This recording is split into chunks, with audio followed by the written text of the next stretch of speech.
Good Friday morning, a feel-good football Friday ahead of divisional playoff weekend in the NFL. And yes, we've got a local team participating this year for the first time in a very long time. Giants and Eagles, and it's already tomorrow night. We are right here. This week has flown. This week started with me screaming about the Giants beating the Vikings. We have now evolved to Friday, where everybody is focused on the Giants and Eagles. And it does feel like, even though the Eagles had a great season and a great record, it does feel like there's lots of folks out there that believe the Giants are on a roll. The Giants can do what they did in 2007 and 2011. Brandon Jacobs, Super Bowl champion Giant, was in here saying that the Eagles are all waxed up and shaved up for a whooping. And I'm telling you one thing, I don't know if the Giants are going to win this game. None of us do. But this team is not going to get blown out, and they're going to give their fans a game. That much I feel confident in. Good morning, Boomer. How are you? Good morning, G. I'll tell you, I kind of feel the same kind of momentum going on around here. Now, I understand why that would be happening, and we all should be jacked up. And, man, after a loser night last night for all the pro teams, 3 hockey teams and the Nets, you would like to think, hey, can the Giants do everybody a favor around here and show up on Saturday night and win? And I'll add 2 more to that. Jerry's Rutgers team did not win, and Eddie the jockey's pick did not win. This was a full-blown 100% loser night. I'm telling you, I am not digging coming in here then. I mean, we got to do something to change the mojo around, maybe a sacrifice or something. A human sacrifice? A goat sacrifice? What do you want to do? I don't know. Maybe we could have Al and Jerry do like one of those slap fights that seem to be popular now these days. Oh, my God. You see some of these videos? Yeah, I see all the videos. I would say Al and Jerry should do that. Well, me and Gallo did it. Remember that? Gallo and I did that. Yes. And he won. He smacked the hell out of me. I told him, go for it. Come on, do it.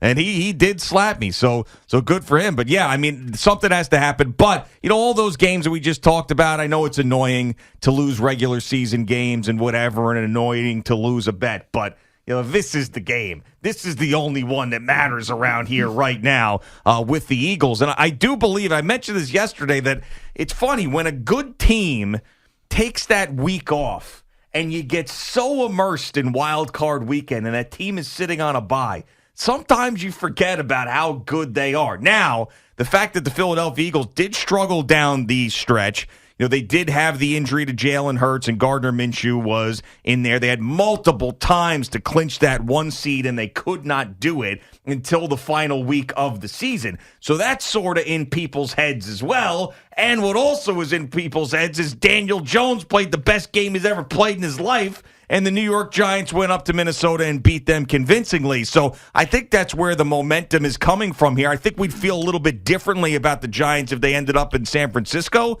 this week, but there's something about the Eagles and the way that people are viewing them right now that feels vulnerable. It feels like they can be had. Now, is that the case? I'm not so sure. I think the pendulum has swung a little bit too far to the Eagles aren't any good. The Eagles with Jalen Hurts are hurt, all of those things. Because if you look back and you look what they do well, I mean, there's a lot of damn things that team does well. I mean, so the Eagles have won 9 straight home games against the Giants. I'm sure you're going to hear a lot about that over the next couple of days. A couple other things. The Eagles literally have one of the best rosters in the NFL. They're right there with the 49ers. Howie Roseman, has done an unbelievable job. He really has. And, I mean, the offensive and defensive lines, and I told you, 4 guys with double-digit sacks, 70 sacks throughout the year. I mean, Daniel Jones is going to have to be the guy that we saw last week. I'm not saying you have to do any more Herculean efforts, but it's got to be an effort that's going to be similar to last week. And here's the thing. The Giant defense, which is like 28th or 29th in the league, is facing a team that has 2 solid running backs, a tremendous tight end, 2 outstanding wide receivers, and the best offensive line in football. And that's why they're the number 1 seed. And if their quarterback is 100% healthy, he creates a whole nother set of circumstances for the Giant defense. He is just like Daniel Jones is to other teams. There are times where he'll just take off and go, and Next thing you know, it's 1st and 10, and he keeps drives moving. So there's going to be a tall order for this Giants team. Don't make any bones about that. We could talk about how the numbers are lining up and the sports gods and all that other stuff. The reality is that the Eagles are number one for a reason, and they have been number one literally since week one.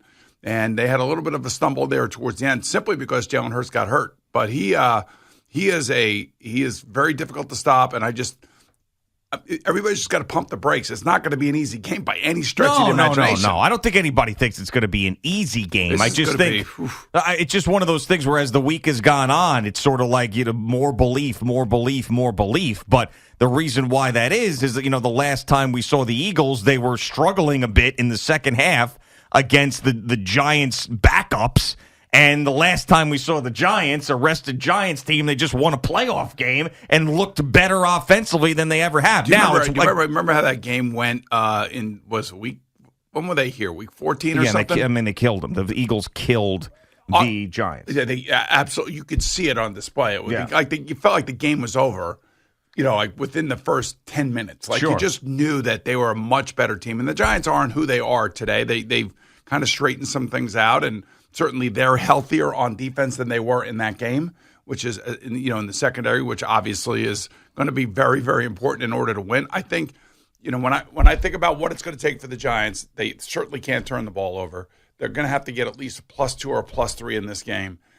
Their special teams are going to have to do something special, literally either box the Eagles in when they're punting.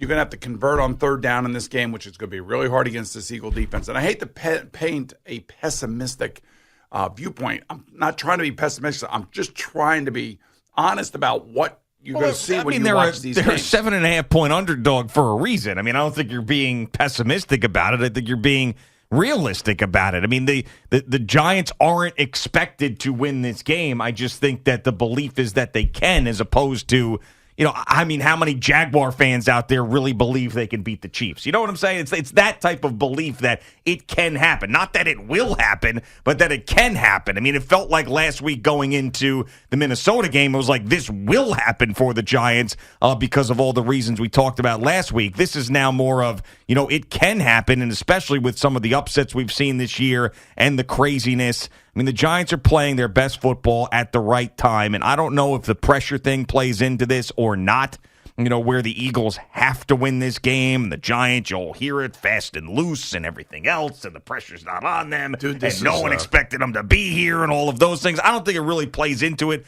all that much, but that's been all the talk. Be interesting to see how the rookies do, Kayvon Thibodeau and Evan Neal. In this game, because the strength of the Eagles, the really underlying strength of the Eagles are their offensive and defensive lines. That is kind of the same thing for the 49ers. The thing that, people understand because they do talk about it, but everybody focuses on the quarterbacks and the wide receivers and all of these other different skill type players. When you really get down to it, the game's won at the line of scrimmage, and both the 49ers and the Eagles have a much better group than the Giants do. The Giants have a good group, and they're coming on, and Joe Shane will improve that group as he moves along. And let's not, Dexter Lawrence is one of the best defensive tackles in all of football. There's no question about that. But you're asking, a lot from a lot of young players that are going to have their best games in order for the Giants to win this weekend. Yeah, and you saw a lot of things last week in that dome up there in Minnesota where guys were running wide open. You saw a lot of rush lanes for Daniel Jones when he broke the pocket and a lot of space for him. You saw even in the biggest moments in the game, Darius Slayton on that third down where he could have converted and end the game right there. He's wide open. He drops the ball. You're not going to see that type of defense this week in resistance to the Giants. I'm just telling you, when it comes to size and speed, the two teams that have both of that are the 49ers and the Eagles. Yeah. I would even tell you that, the Bills and the Bengals are below those two teams when it comes to overall rosters. The difference between, them and everybody else are their quarterbacks and their wide receivers, especially for the Bengals, not so much for the Bills, but more so for the Bengals.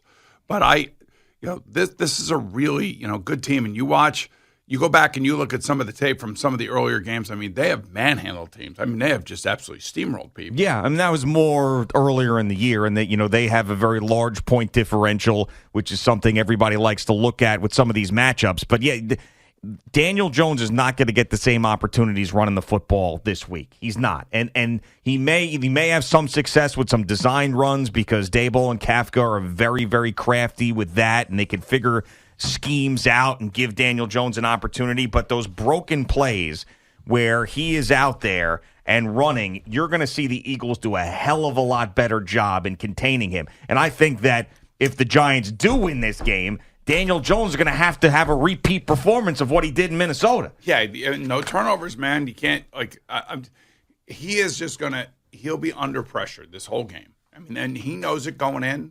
I think we all know it going in. That there's going to be pressure around him, and he's handled it for the most part this year. But then when you combine their cornerbacks versus the Giants' wide receivers, I mean, everything tells you that there's no way the Giants can win this game.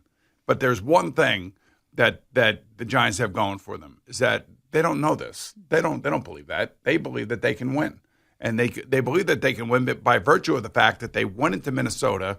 After losing to Minnesota about 4 weeks ago, they go in there and they extract revenge. Same thing can be said about this particular game, lining up the same way. Week 18, Philadelphia had to win the game. The game was tight. Davis Webb kept the game tight. Yeah. And it was a weird kind of ugly game from the Philadelphia perspective, but all they needed to do was win to get this game right now, and hopefully for them, get the NFC Championship game next week in their building, because they're going to be really, really tough to beat in there. Oh, sure. And I think the 49ers and the Eagles in an NFC Championship game would be a lot of fun for the audience across the country in the NFL, not so much as fun here because you'd want to see the Giants move on. But, thinking about like Giants Cowboys or Giants 49ers in an NFC Championship game seems crazy as I sit here now, but if they won this game on Saturday night, it wouldn't feel crazy to me. It just, because I've seen them the entire year just be annoyingly good. Make the plays that you have to make to win the games, and if they somehow, can neutralize what they do offensively, the Philadelphia Eagles, by a turnover, by a big special teams play, something like that, then they're going to even the playing field, and they can win the game. Possession time is another thing. In other words, you got to convert, and you got to hold on to the ball, and it's because of the pressure and because of the intensity that the Eagles defense does bring to a game. You go into the game as the quarterback saying, okay, I don't want to make any mistakes. I certainly have to be really careful, but I also don't want to speed up my game. I don't want to speed it up in my brain where I'm playing uber fast and making mistakes that way either. There's a balance that you try to find, and I feel like Daniel has found that balance as a player.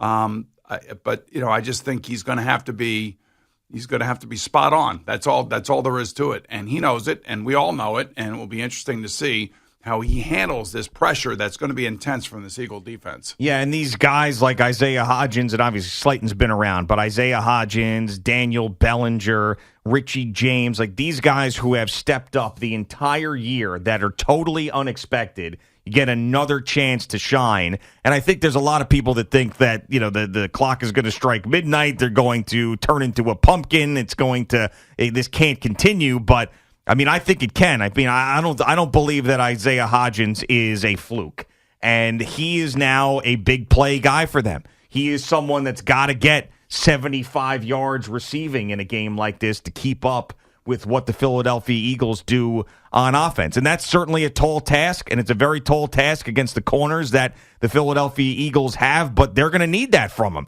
I mean, and that's why the Giants have been good this whole year and are in this position. They have squeezed out every single bit from the players that have been on the field the majority of the year. Now, Kenny Golladay has not been on the field, so you could say that guy and Kadarius Toney, they're gone. But the guys who get regular playing time essentially have been at their best. Evan Neal's a guy who's a rookie. He's been up and down, and maybe you're a little bit worried about him going into this game. But for the most part, everybody's played their best game. Well, just remember that, you're going against a completely different animal. Yeah. Everybody knew and everybody felt that Minnesota Vikings were flawed on defense, and it showed itself. There's not going to be that much space on this field. No. Again, size, speed, I would also say experience, and a young quarterback. Look, if he ends up running and ends up hurting himself again or re-injuring himself, then all bets are off. Sure. Because that's a different team without him. No matter what Micah Parsons says, that is a different team without Jalen Hurts. He is the guy that makes the whole thing go. So there's always that opportunity, or chance, I should say, that he may end up getting hurt. And if he does re-injure his collarbone, which I believe it is, and I've been telling you that for weeks now, yeah, then all bets are off. And that's how, I guess, delicate these situations can be because of an injury that a guy is been suffering from. So I don't know. The more I look at it, the more I kind of feel like what the Eagles have. It will take a great effort by the Giants to win, but that doesn't mean they can't win. It's not going to be that easy. All right, here we are. Feel Good Football Friday, another Giants playoff game. It is tomorrow night against the Philadelphia Eagles, and we're going to get you ready for it all morning long.